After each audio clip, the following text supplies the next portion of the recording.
अगर आप horror movie देखने के शौकीन हैं तो कॉन्जरिंग मूवी तो आपने देखी ही होगी। ये मूवी दूसरी मूवी से अलग थी क्योंकि ये असल घटना पर आधारित थी। इस मूवी की सबसे अजीब और डरावनी चीज थी ये डॉल, जिसका नाम था एनाबेल, पर असल में ये डॉल ऐसी दिखती थी। और इस मूवी को और इंटरेस्टिंग बनाने के लिए इस फिल्म के डायरेक्टर ने इस डॉल को रीडिजाइन करके दिखाया है। तो चलिए देखते हैं इस डॉल के रहस्य के बारे में।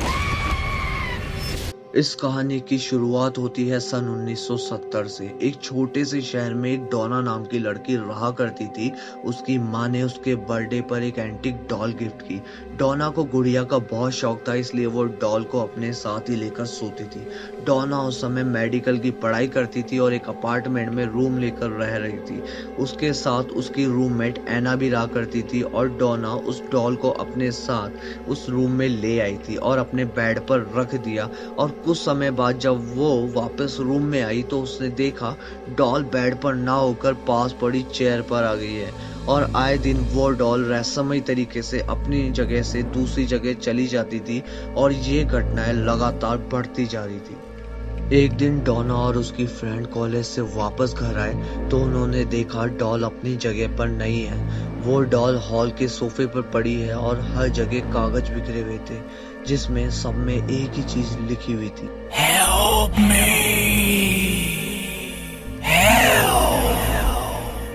और जैसे ही दोनों ने पीछे मुड़कर देखा, दोनों को अपनी आंखों पर यकीन नहीं हुआ क्योंकि उस डॉल की आंखों से खून के आंसू बह रहे थे, जिससे देखकर दोनों इतनी ज्यादा घबरा गए कि उन्होंने उसी समय एक पैरानॉर्मल एक्सपर्ट को बुलाया और उसने बताया कि इस डॉल में किसी आत्मा का वास है। और जब उसने उस डॉल से बात की तो डॉल ने बताया कि जब वो 7 साल की थी तब उसकी मौत हो गई थी और तभी से वो इस डॉल में रह रही है। उसने ये भी बताया कि उसे डोना के साथ रहना अच्छा लगता है और वह डोना के साथ रहना चाहती है। डोना ने उसे 7 साल की बच्ची समझ के उसे अपने पास रखा। कुछ दिनों बाद डोना और एंजी का एक दोस्त लॉ भी उनके साथ रहने आ गया और बगल वाले रूम में रहने लग गया। लॉ को वो डॉल कुछ ज्यादा पसंद नहीं थी, इसलिए वो बार बार उस डॉल को फेंकने के लिए कहता रहता था। एक रात लॉ अपने रूम में सो रहा था तो उसने लगा कि उसके शरीर ने काम करना बंद कर दिया है और उसने देखा कि वो डॉल धीरे धीरे चलकर उसके पास आ रही है और उस डॉल की आंखों से लगातार खून के आंसू बह रहे हैं। और जैसे ही वो डॉल उसके सीने पे आई तो लॉ उसी समय बेहोश हो गया। जब वह सुबह उठा तो लॉ बहुत डरा हुआ था। उसे समझ नहीं आ रहा था कि वो रात जो उसने देखा वो सच था या झूठ। एक दिन लॉ और एंजी घर पर अकेले थे, तब उन्हें उनके कमरे से अजीब सी आवाजें आने लगी।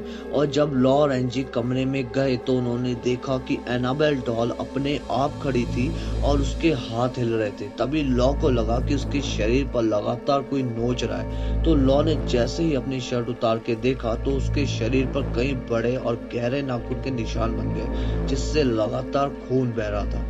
इस घटना के बाद तीनों बहुत डर गई और उन्होंने वहां एक प्रीस्ट को बुलाया जिसका नाम था फादर कुक। फादर कुक उस डॉल को देखते ही समझ गए कि इस डॉल में किसी छोटी बच्ची की आत्मा नहीं बल्कि किसी राक्षस की आत्मा है। फादर कुक ने उसी समय एंड और लॉरेन को कांटेक्ट किया, जिनके बारे में आपने कॉन्जरिंग मूवी में तो देखा ही होगा। उन्होंने वहां इन्वेस्टिगेशन की तो पता लगा कि वो डॉल एक श्रापित डॉल है जो बहुत ही ज्यादा खतरनाक थी। एड और लॉरेंस ने उस डॉल को अपने साथ ले जाने का फैसला किया और उस डॉल को अपनी कार की बैक सीट पर रख दिया।